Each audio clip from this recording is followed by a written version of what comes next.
Welcome to Utah Stories. Today we are talking about shoes, specifically Kizik shoes. We're talking about one of the fastest growing companies in Utah, and their really groundbreaking technology, a shoe company that's got over 100 patents out there, and how they are just going gangbusters, and how they grew this concept and this idea right out of Linden, Utah. We've got on with us today the marketing director. Is that your title? I'm actually the CEO. The CEO, Monty Deer. Thanks for coming on, Monty. Great to be here, Rich. Thank you for having me. Yeah, these we heard about these, and we started seeing them in a retail outlet just popped up in Fashion Place Mall, and I just wanted to hear your origin story and all those hopeful entrepreneurs who are out there wanting to do something similar. Just have them learn from what you've done. So, how did Kizik get started? What was the initial concept, and how did it get off the ground? Yeah, Kizik was started by my friend Mike Pratt, who, if you remember or are familiar with the Ogio bag company, it's a Utah company that Mike founded, back in 1987. He founded and built Ogio and sold Ogio to Callaway Golf in 2017. Was that a golf bag? It was a golf bag and backpacks and just an overall bag company, and very successful company. Made accessories and apparel as well. But Mike's he's a consummate inventor. He's one of those people, if something bothers you or me, it doesn't bother Mike, it motivates him. He likes to find solutions to problems. And quite simply, Mike said, I was tired of being in a niche bag industry, and I just thought, why do we bend over and tie and untie our shoes? It takes time. Some people can't do it. Why don't we just step into our shoes? And he just realized that nobody likes the hassle of tying their shoes, and some people can't. And he thought to himself, "The kids hate tying their shoes." Yeah, I know. So many people. It's like doesn't come naturally. Yeah, I mean, we've all had our finger in the back of our shoe trying to pull it on while we're running out the door. Mm-hmm. He just decided, I'm going to fix this problem. And the other thing he realized is it's a $300 billion industry. 8 billion people on the planet stand on top of shoes every day. Mm. So that's where it started. And he had a team at Ogio, and Mike is a very experienced inventor. So when he started thinking about making shoes that you don't have to touch, hands-free shoes is the name that we use, he thought, I'm not going to find one way. I'm going to find every way, and that way create some protection, patent, and protect what I'm inventing. And that's exactly what he set out to do. And I joined him in 2019, a couple of years after he first launched Kizik, and our team is now over 75 employees and growing. And you're doing 150 million in sales now? Yeah, we'll do, not yet. We're doing more than 100 million trailing 12 months, and we'll end up doing close to 150 million in sales this year. Yeah, some amazing write-ups. Recent write-up in Fast Company. Forbes has done a few spotlights. So it's a big deal. Like you've created a new technology that is essentially creating new wealth to the economy, which is the best kind of innovation you really want to have. And so is this rare that somebody comes up with a new idea? It seems like it kind of is, where that idea just is able to hit the ground running and really find buyers. Talk about, like, how did Mike come up with this idea and then market it and produce it in a way that was able to find market share so quickly? Sure. One way to think of this is, you've been wearing shoes your whole life. What was the last major innovation related to shoes? I don't know. Velcro? Yeah. Nike's come up with some cool things. Air, Flyknit. But, really a functional difference in how shoes work. It's been a while, maybe centuries, and so it's not hard to understand this problem. I mean, some people say, "Well, gosh, I'm not that lazy. I can put on my shoes." But think of the types of innovations that change our lives. One example we use is the key fob. I mean, it's not that hard to put your metal key in your metal car door and open your lock, but who's ever going to do that again? We're just not. It's just easier. And same with this invention. It just makes sense. And so people get it quickly. Now, making it work was harder than, people had tried before. And in fact, if you think about ways that shoes got easier, you can think of pull tabs, Velcro, zippers. But when your standard is, and our standard is, that a shoe, it needs to be simple as possible. It needs to take less than 1 second. And you can't use your hands at all. And the shoe has to be all the way on like a normal shoe once you step in. Those are our standards. And so we've had to work at it. Yeah. And it took quite a few years before Mike and his initial team at OGIO really got things going. But once a few people tried hands-free shoes, the concept was proven, and now we're off to the races. Although the large majority of the population in the world doesn't yet know that hands-free shoes are a possibility.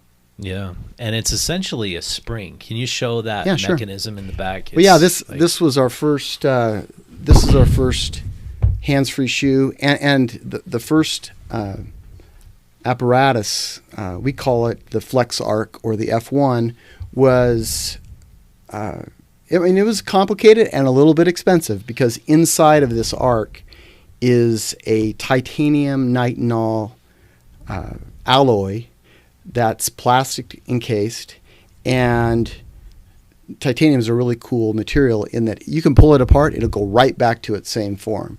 So you step on the back of this shoe, it compresses. Once your foot is in the shoe, it pops right back up around your heel, and I promise you can do it 50,000 times and it'll continue to act exactly the same. The shoe will run out before the titanium will run out. So only titanium has that property to come right back where you... What? We have other materials, and so this is our first.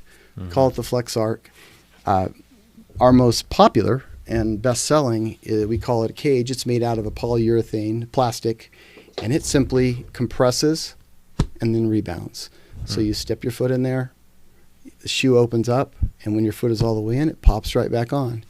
And I think we have some video that will show how it works during our time today. But that's the basic, the fundamental way that hands-free technology works. And it just seems like such a good basic idea. Instead of basically ruining your shoes, like so many people just like wear their shoes around and then they destroy the back heel because they're not putting their foot in all the way.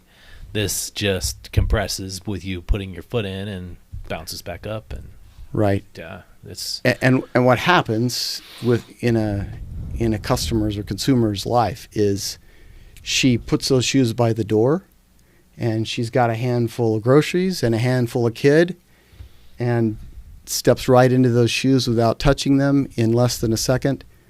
It becomes more addictive than you think. Yeah. And you can walk into your closet and those Kiziks are sitting on the floor, and you might have all of your other shoes nicely put away, and you think, what pair of shoes am I going to wear today? And before the thought is over, you stepped into your Kiziks and you're gone. And that's really what's happening in the way our customers describe it.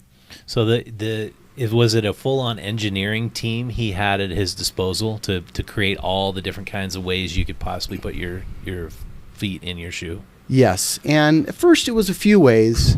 Now it's literally dozens of ways. In fact, it's even a little better than that.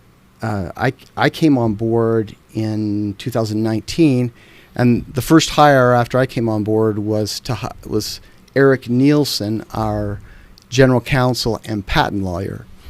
So he's in with the engineers and industrial designers, they are looking for ways to make shoes hands-free, and Eric is looking at all the landscape of the patents. He's been Mike's patent lawyer for years. Yeah, it seems like you'd have to really be able to navigate that space effectively. And he knows it so well that he's guiding the engineers to white space in the patent law and say, why don't we try this? Or they ask, how about this, Eric? And Eric says, just a second. Yes, let's go. I mean, that's so much better than picking up the phone and calling your patent lawyer and saying, remember me? I have a shoe company. Eric sees it every day and is part of the process. So I would think you develop this amazing technology. You're a small startup. Why not just sell and license it to the bigger players?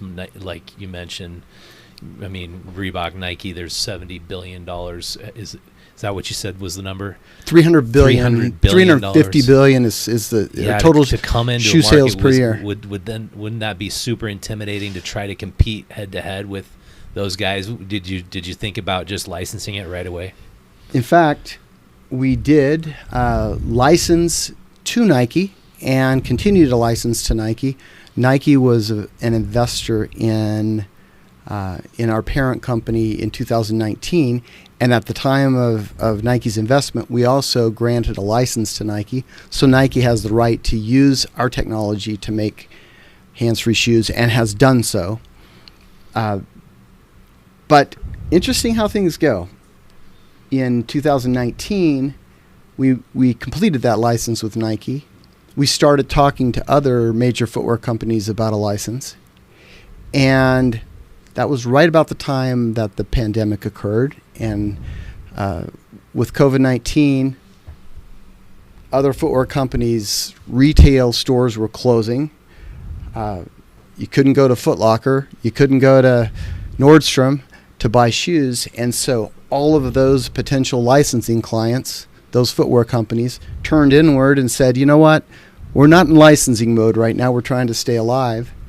So I would call that a fetal position moment. Really? We looked at each other and said, okay, what are we going to do?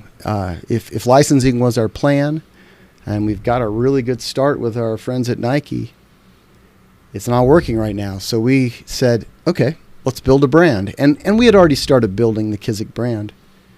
And so in a way, that pandemic was, it pushed us in a different direction, and we ran with it. And so you decided you're going to have to sell your shoes yourself. We did. And sell them online? Is that?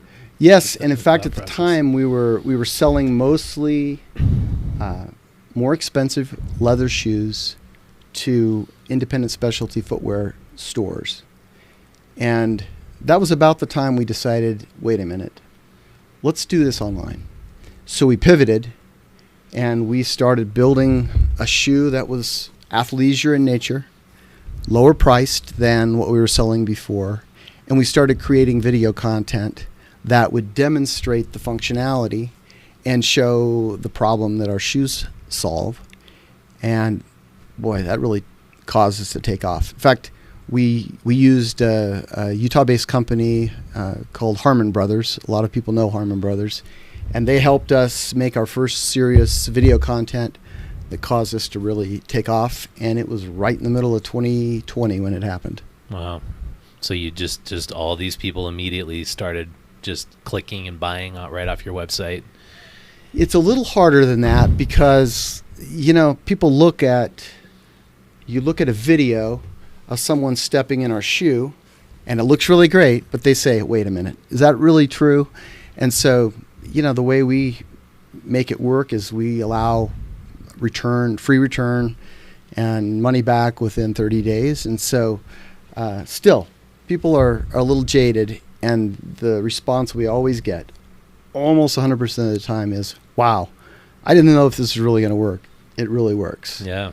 Yeah, so. You made us an offer to get some shoes before the show. I went on a river rafting trip right after you made that offer, so I couldn't take you up on it. But Matt, MP, who works here, just loves them. He's like, we got a little bit of footage of him jumping around on them, but he's just like, yeah, these are just so cool. And he jumps in them, and you can immediately get running. We'll win you over, Rich, I promise. Yeah, I think you will. This is exactly what I ordered. Oh, This good. is the Athens, right? Yeah, that's the Athens in our deep sea color. So these are more walking shoes than running or athletic shoes, right? Yeah, they aren't designed for athletic performance. They're designed for everyday wear. Mm-hmm. And exactly. Do you think you'll branch out into specific types of athletic shoes or hiking shoes? You know, or you're going to keep it generic? We've decided we're gonna be a lifestyle shoe that is great for everyday comfort, and it's working for us. That's where we're headed. Cool. Yeah, I guess. So, was there any moment where was it right when you launched the website and started with that video content where you were like, okay, we've totally dialed this in and figured this out, or was there like a learning process along the way after the website was launched? Yeah, you never. I think anyone who runs a business and thinks they've dialed it all the way in, there was definitely momentum, and there's nothing like momentum to keep you moving and to attract talent. And so it was nice to get rolling in 2020. And I mean, we've seen phenomenal growth. I think from 20 to 21, we saw growth of 350%. And then again from 21 to 22, another 250%. Now we've got a bigger base. We're growing still more than 50%. We'll have more than 50% growth this year. So that kind of momentum is fun. So I can't deny that we did get rolling and we have found something. Mm-hmm. To say we've figured it out, it's still challenging. Now the goal is to expand our channels and our distribution so that more people know about.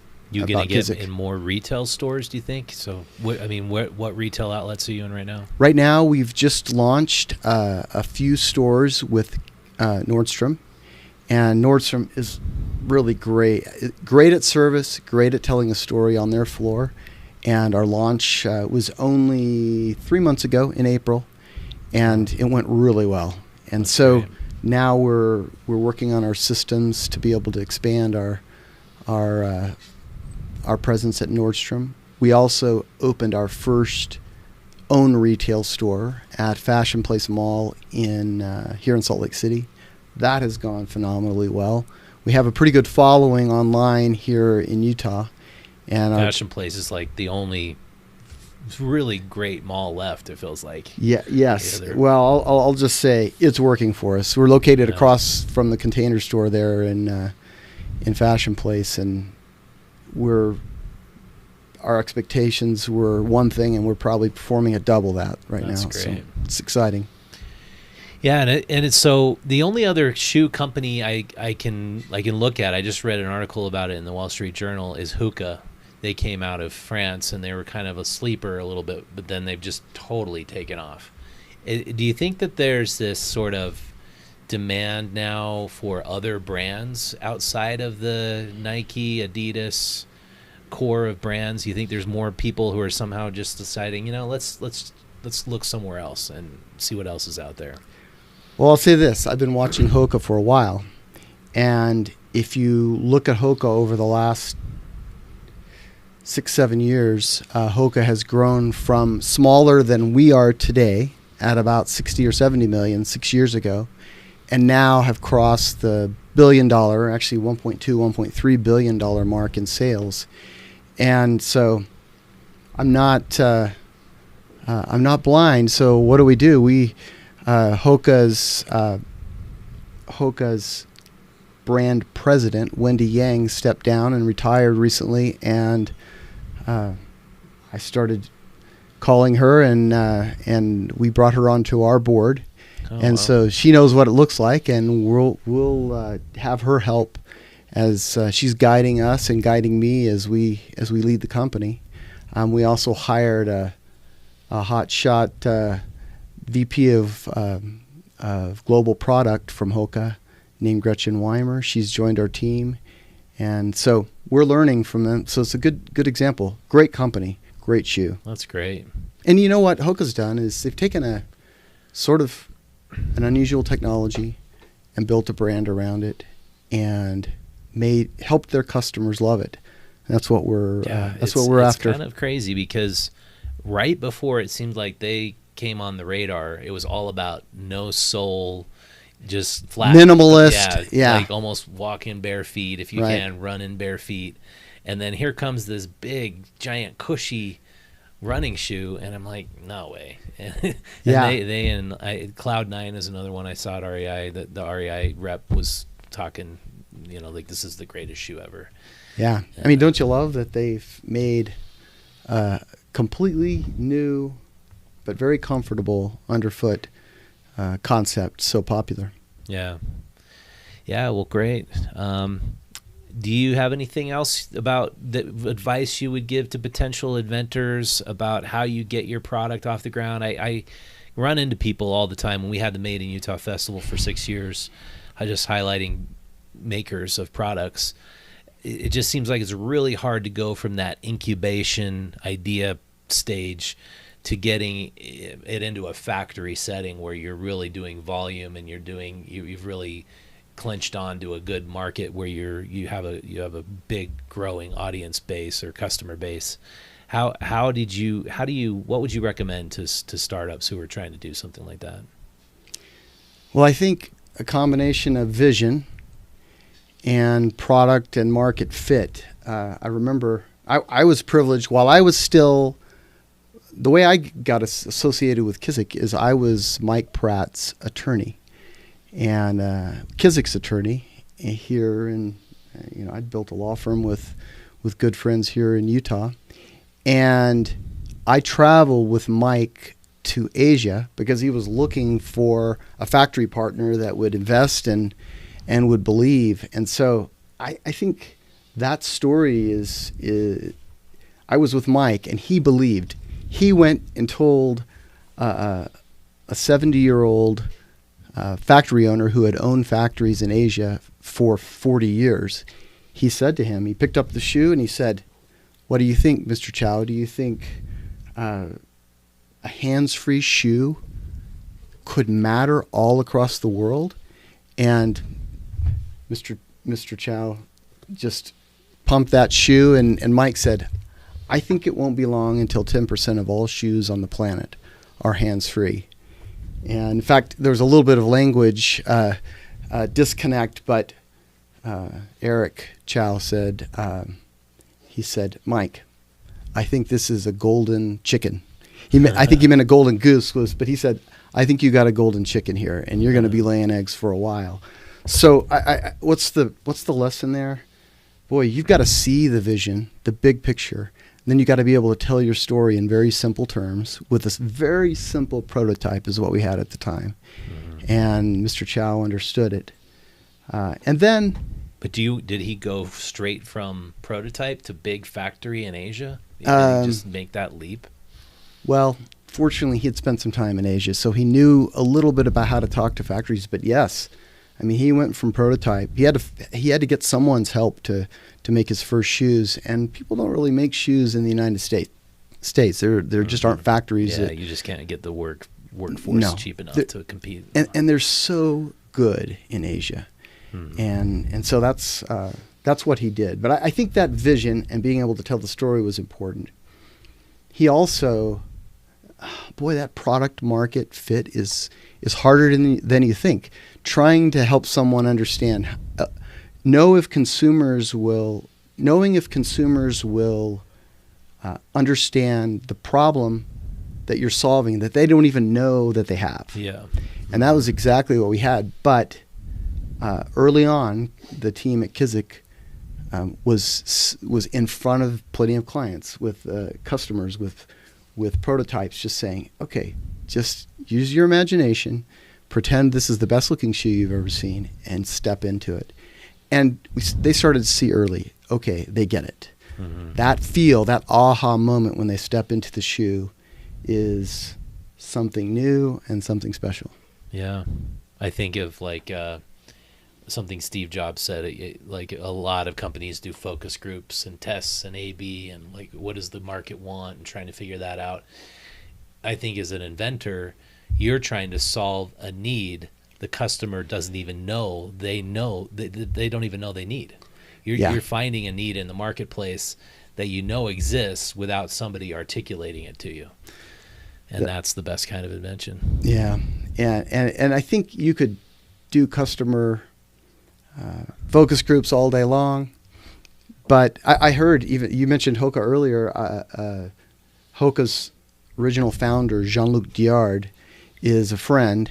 And I heard him say once on a podcast, he said, yeah, you talk about a lot of consumer research. The way I do consumer research is I talk to one customer, and if they like it, then I talk to a second customer, and if they like it, it opens my eyes, and I go. and it was a little bit more deliberate on Kizik's part, but frankly, the moment Mike saw, well, first of all, he experienced it himself as he built it. And the moment he saw a few of his family members look down, step in, and then look up and smile, he thought, okay, this is as good as I thought.